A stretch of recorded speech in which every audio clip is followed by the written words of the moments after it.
विद्यार्थी मित्रांनो नमस्कार. इयत्ता 6वी मराठीमधील 19वा धडा मले बाजाराला जायचं बाई याचा स्वाध्याय आज आपण या व्हिडिओमध्ये सोडवणार आहोत. चला तर मग सुरू करूया.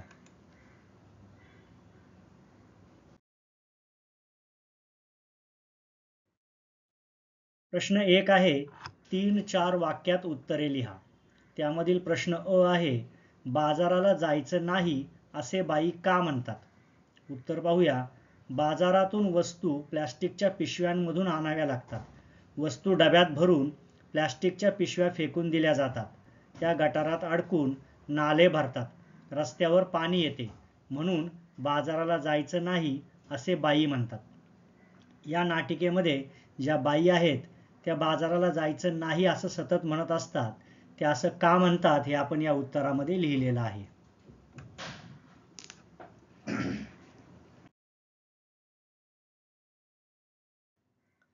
पुढील प्रश्न आहे आ.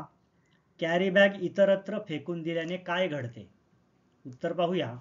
कॅरी बॅगा इतरत्र फेकून दिल्याने गटारे तुंबतात. जनावरे त्या चारा म्हणून खाऊन मरतात. समुद्र किनाऱ्यावरची कासवांसारखी जलचरेही मरतात. शेतात पिके येत नाही. कॅरी बॅगांपासून सजीवांना धोका आहे.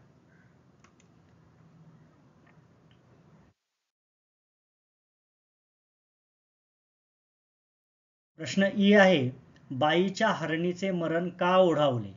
आता या नाटिकेमधील ज्या बाई आहेत त्यांची एक म्हैस होती. तिचे नाव होते हरणी. तिचे मरण ओढावले होते. ती मरण पावली होती. ती का मरण पावली हे आपल्याला विचारलेलं आहे. उत्तर पाहूया. बाईची हरणी नावाची म्हैस होती. तिने चारा समजून प्लॅस्टिकच्या कॅरी बॅगा चघळल्या. त्या तिच्या पोटात गेल्या म्हणून बाईच्या हरणीचे मरण ओढावले.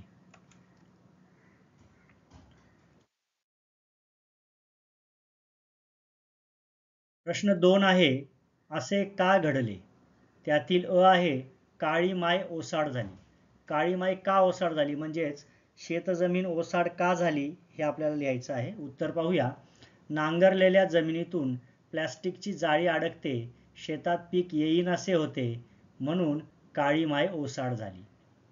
यानंतर आ आहे सरकारने आदेश काढून संदेश दिला. सरकारने आदेश काढून का संदेश दिला ते लिहायचं आहे. उत्तर पाहूया. प्लॅस्टिकच्या कॅरीबॅगमुळे जनावरांचे मरण ओढवते.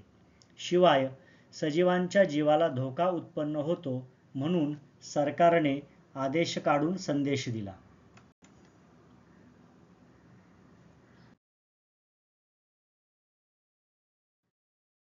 पुढे ई आहे समुद्र किनाऱ्यावर जलचर मरून पडले.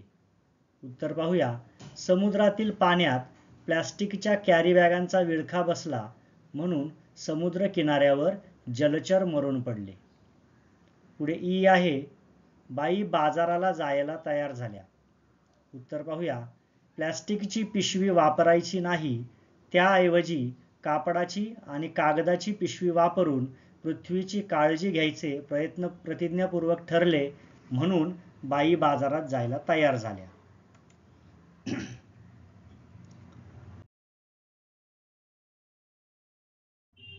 प्रश्न 3 आहे कोण कोणास व का म्हणाले. त्यातील पहिलं विधान आहे सांग रे बाबा सांग मला आठवत नाही पेपरात आलंय तरी काय. असं या नाटिकेमध्ये कोण कोणाला म्हणालं आणि का म्हणालं ते आपल्याला लिहायचं आहे. उत्तर पाहूया. असे तिसरा पहिल्याला म्हणाला. सरकारने प्लॅस्टिक नका वापरू असा संदेश बातमीतून दिला हे पहिल्याने सांगितले म्हणून तिसऱ्याने हे वाक्य उच्चारले.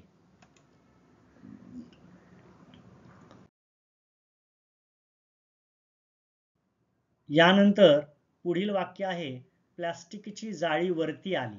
असं कोण कोणाला म्हणालं आणि का म्हणालं ते पाहूया. असे बाई तिसऱ्याला म्हणाली. तिसऱ्याने काळी माय ओसाड कशी झाली हे बाईंना विचारले म्हणून बाई तिसऱ्याला असे म्हणाली.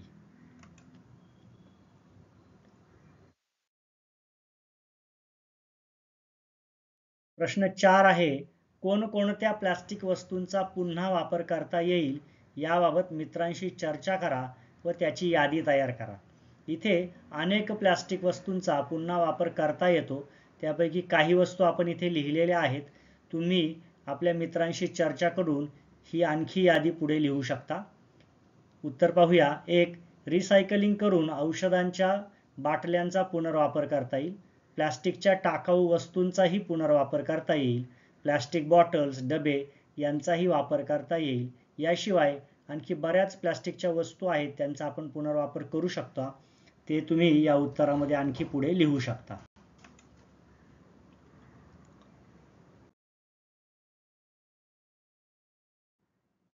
यानंतर प्रश्न 5 आहे.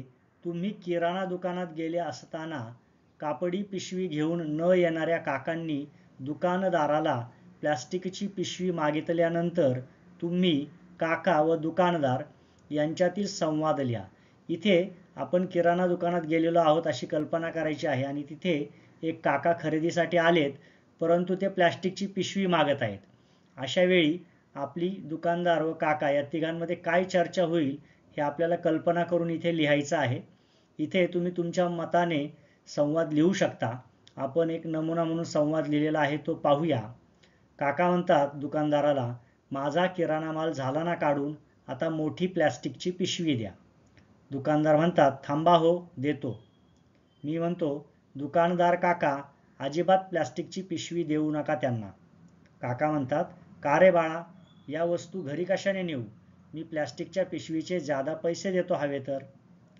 मी म्हणतो, प्रश्न पैशांचा नाही काका, पर्यावरणाचा आहे. दुकानदार म्हणतो, म्हणजे काय रे?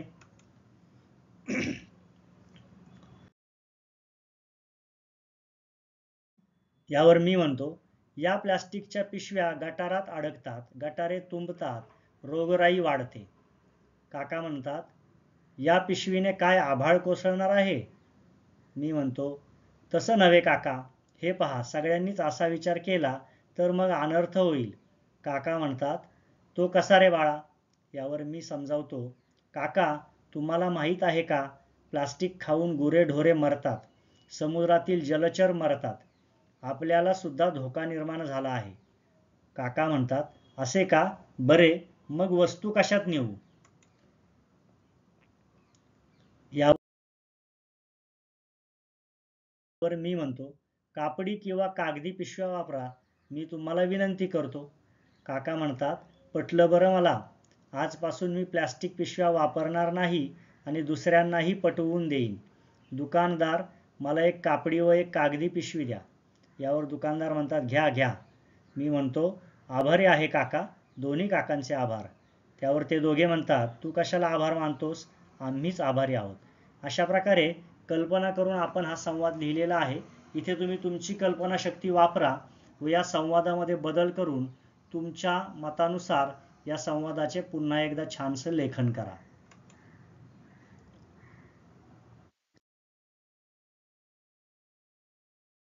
पुढे प्रश्न 6वा आहे. ओला कचरा व सुका कचरा यांमध्ये कोणकोणत्या वस्तूंचा समावेश होतो याबाबत मित्रांशी चर्चा करा व त्यांची यादी करा. उत्तर पाहूया. ओल्या कचऱ्यामध्ये भाज्यांच्या साली व देठे, फळांच्या साली व बिया, उष्टे व खरकटे अन्न या सर्वांचा समावेश होतो. सुक्या कचऱ्यामध्ये कागद, प्लास्टिक, पुठ्ठा व त्यांचे तुकडे, तुटलेल्या काचा, आरशांचे तुकडे, घरातील निरुपयोगी टाकाऊ वस्तू, शाळेतील न लागणाऱ्या पुस्तके, वही यांची रद्दी, जुने कपडे, जुन्या चपला या सर्वांचा समावेश होतो. पुढील प्रश्न पाहूया.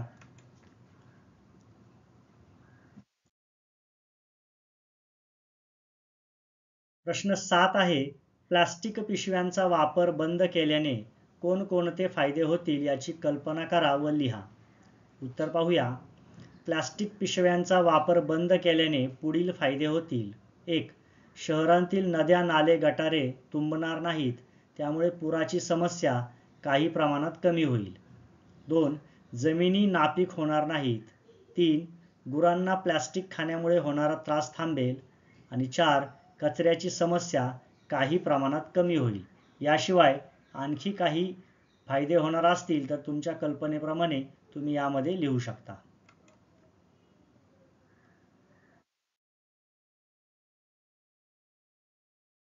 यानंतर प्रश्न 8 आहे. शाळांमधून प्लास्टिक कचरामुक्त अभियान हा उपक्रम राबवला गेला. प्लास्टिकचा कचरा गोळा करताना तुम्ही कोणकोणत्या वस्तू उचलल्या ते लिहा. उत्तर आहे 1. प्लास्टिकच्या पाण्याच्या बाटल्या, 2. प्लास्टिकच्या छोट्या मोठ्या वस्तू, 3. प्लास्टिकच्या कॅरी बॅग, 4. प्लास्टिकच्या मोडलेल्या बाहुल्या व इतर खेळणी आणि 5. प्लास्टिकच्या दोऱ्या, वायर्स व इतर वस्तू.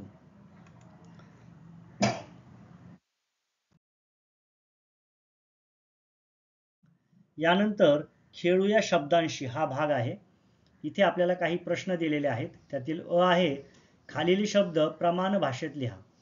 आता या पाठामध्ये नाटिकेमध्ये काही शब्द बोली भाषेतील आलेले आहेत ते आपल्याला प्रमाण भाषेत लिहायचे आहे. त्यातील पहिला आहे नाही, याला प्रमाण भाषेतील शब्द आहे नाही. 2. संसाराला प्रमाण भाषेमध्ये संसाराला. 3. म्हणजे प्रमाण भाषेमध्ये म्हणजे येईल. 4. समद्या प्रमाण भाषेत याला आपण सगळ्या असं लिहितो. म्हणते म्हणते, माझी माझी, त्याच्यासाठी त्याच्यासाठी, डोळ्यातून डोळ्यांतून, एवढंच एवढेच, हाय आहे, व्हय हो, त्यो तो. अशा पद्धतीने दिलेल्या सर्व शब्दांना प्रमाण भाषेतील योग्य शब्द कोणता आहे तो आपण त्या त्या शब्दासमोर इथे लिहिलेला आहे.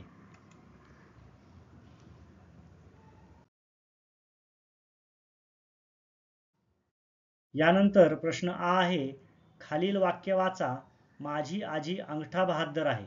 अंगठा बहाद्दर म्हणजे अशिक्षित. तसे खालील शब्दांचा अर्थ समजून घ्या, त्यांचा वाक्यात उपयोग करा. त्यातील पहिला आपल्याला दिलेला आहे अकलेचा कांदा. याचा अर्थ होतो मूर्ख मनुष्य. वाक्यात उपयोग करूया. सुरेश स्वतःला फार बुद्धिमान समजतो पण तो अकलेचा कांदा आहे. 2. उंटावरचा शहाणा. अर्थ आहे मूर्खपणाचा सल्ला देणारा. वाक्यात उपयोग पाहूया. रमेशचा सल्ला घेण्यात अर्थ नाही कारण तो उंटावरचा शहाणा आहे. 3. उंबराचे फूल. अर्थ आहे क्वचितच भेटणारे. वाक्यात उपयोग पाहूया. माझी कॅनडाची आत्या 6 वर्षांनी मुंबईला आली. ती अगदी उंबराचे फूल झाली आहे.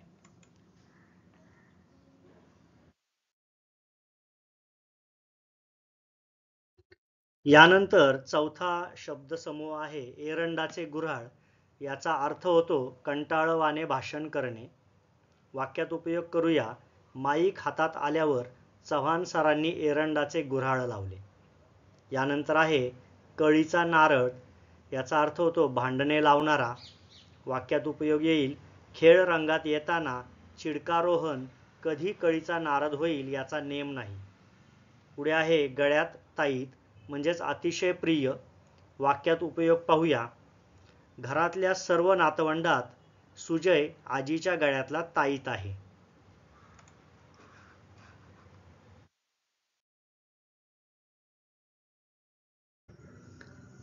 यानंतर 7वा शब्द आहे जमदग्नी. याचा अर्थ होतो अतिशय रागीट मनुष्य. वाक्यात उपयोग पाहूया. मुलांनी घरभर केलेला पसारा पाहून मावशीने जमदग्नीचा अवतार धारण केला. पुढे 8वा शब्दसमूह आहे झाकले माणिक आणि याचा अर्थ होतो साधा पण गुणी मनुष्य. वाक्यात उपयोग पाहूया. राधा जिल्हास्तरीय स्पर्धेत प्रथम आल्यामुळे गावात तिची झाकले माणिक म्हणून ओळख झाली. यानंतर 9वा शब्दसमूह आहे दीड शहाणा आणि याचा अर्थ असतो मूर्ख. वाक्यात उपयोग पाहूया. कुठल्याही विषयात नाक खुपसणारा राजू दीड शहाणा आहे. यानंतर 10वा शब्दसमूह आहे लंकेची पार्वती आणि याचा अर्थ आहे अंगावर दागिने नसलेली स्त्री. वाक्यात उपयोग पाहूया. लग्नात सोन्याने मढलेली शोभना 1 वर्षात अगदी लंकेची पार्वती झाली. यानंतर आपण समजून घेऊया. या भागामध्ये आपल्याला वर्तमान काळाविषयी थोडासा अभ्यास करायचा आहे. पहिल्यांदा काळाचे मुख्य प्रकार 3 पडतात. 1 वर्तमान काळ, 2 भूतकाळ आणि 3 भविष्यकाळ. यानंतर वर्तमान काळाचे 4 उपप्रकार पडतात ते पाहूया. पहिला प्रकार असतो साधा वर्तमान काळ, दुसरा असतो अपूर्ण वर्तमान काळ, तिसरा प्रकार पूर्ण वर्तमान काळ आणि चौथा प्रकार रीती वर्तमान काळ. आता एका प्रकाराची आपण उदाहरणे व अर्थ समजून घेऊया. पहिल्यांदा रमाकांत गाणे ऐकतो, दादा सायकल चालवतो, पक्षी किलबिल करतात. ही 3 वाक्ये जर आपण पाहिली तर सर्व क्रिया वर्तमान काळात घडतात, म्हणून वरील सर्व वाक्यात साधा वर्तमान काळ आहे. यानंतर माझ्या ताईने गाणे गायले आहे, सूर्य पश्चिमेला मावळला आहे, संजय घरी पोहोचला आहे. वरील वाक्यांमधील गाणे गाण्याची, सूर्य मावळण्याची, घरी पोहोचण्याची क्रिया नुकतीच पूर्ण झाली आहे, म्हणून हा पूर्ण वर्तमान काळ होय. इथे समजून घ्या, ऐकतो, चालवतो हे साध्या वर्तमान काळातील क्रियापदे आहेत, परंतु गायले आहे, मावळला आहे, पोहोचला आहे म्हणजे क्रिया नुकतीच पूर्ण झाली आहे असं ज्या वाक्यामध्ये असतं तिथे पूर्ण वर्तमान काळ असतो. यानंतर पूनम अभ्यास करत आहे, आई भाजी चिरत आहे, मुले क्रीडांगणावर खेळत आहे म्हणजे इथे क्रिया सुरू आहे. वरील वाक्यात अभ्यास करण्याची, भाजी चिरण्याची, क्रीडांगणावर खेळण्याची क्रिया अजून अपूर्ण असल्यामुळे हा अपूर्ण वर्तमान काळ होय. यानंतर संध्या गीत गात असते, रोहिणी चित्र रंगवत असते, आई उत्तम पदार्थ बनवत असते. वरील क्रियापदांवरून गाण्याची, चित्र रंगवण्याची, पदार्थ बनवण्याची क्रिया सतत, नेहमी घडण्याची रीत किंवा प्रथा आहे असा अर्थ व्यक्त होतो, म्हणून याला रीती वर्तमान काळ म्हणतात. थोडक्यात एखादी क्रिया वर्तमान काळात घडते असं जेव्हा आपल्याला वाक्यातून लक्षात येतं तेव्हा तिथे साधा वर्तमान काळ असतो. क्रिया नुकतीच पूर्ण झाली आहे अशा वेळी पूर्ण वर्तमान काळ येतो. क्रिया सुरू आहे आणि ती पूर्ण झालेली नाही अशा वेळी अपूर्ण वर्तमान काळ येतो. आणि एखादी क्रिया सतत घडत असते असं वाक्य असतं तेव्हा तिथे रीती वर्तमान काळ येतो. अशा पद्धतीने वर्तमान काळाचे 4 उपप्रकार आपण इथे व्यवस्थित पाहिलेले आहेत.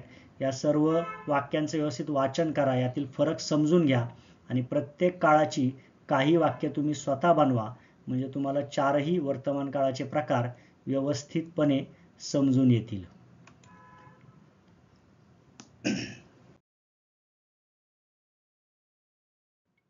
यानंतर आपल्याला एक तक्ता दिलेला आहे, तो पूर्ण करायचा आहे. या तक्त्यामध्ये पहिला कॉलम आहे साधा वर्तमान काळ, दुसरा आहे अपूर्ण वर्तमान काळ आणि तिसरा आहे पूर्ण वर्तमान काळ. प्रत्येक ठिकाणी तिन्हीपैकी एक वाक्य दिलेलं आहे, त्यावरून इतर 2 काळातील वाक्य आपल्याला बनवायची आहेत. पहिल्या उदाहरणामध्ये अपूर्ण वर्तमान काळातील वाक्य दिले आहे, आजी भाजी विकत आहे. आता याचा साधा वर्तमान काळ होईल आजी भाजी विकते आणि पूर्ण वर्तमान काळ येईल आजीने भाजी विकली आहे. यानंतर पूर्ण वर्तमान काळाचं वाक्य दिलेलं आहे, सोनाराने दागिना घडवला आहे. याचा साधा वर्तमान काळ येईल सोनार दागिना घडवतो. अपूर्ण वर्तमान काळ येईल सोनार दागिना घडवत आहे. यानंतर तिसऱ्या उदाहरणामध्ये साधा वर्तमान काळ आपल्याला दिलेला आहे, आज पाऊस आला. याचा अपूर्ण वर्तमान काळ येईल आज पाऊस येत आहे आणि पूर्ण वर्तमान काळ होईल आज पाऊस आला आहे. पुढे अजय सहलीला जात आहे असा अपूर्ण वर्तमान काळ दिला आहे. याचा साधा वर्तमान काळ येईल अजय सहलीला जातो. पूर्ण वर्तमान काळ येईल अजय सहलीला गेला आहे. आणि शेवटी आई बाळाला भात भरवते हा साधा वर्तमान काळ दिला आहे. याचा अपूर्ण वर्तमान काळ येईल आई बाळाला भात भरवत आहे आणि पूर्ण वर्तमान काळ येईल आईने बाळाला भात भरवला आहे. अशा पद्धतीने दिलेलं वाक्य 3 काळांमध्ये करून आपण हा तक्ता पूर्ण केलेला आहे. आणखी काही वाक्यांचा तुम्ही असा सराव करा म्हणजे हे 3ही काळ आणि त्यानुसार क्रियापदांमध्ये काय काय बदल होत जातो हे आपल्याला व्यवस्थित समजेल.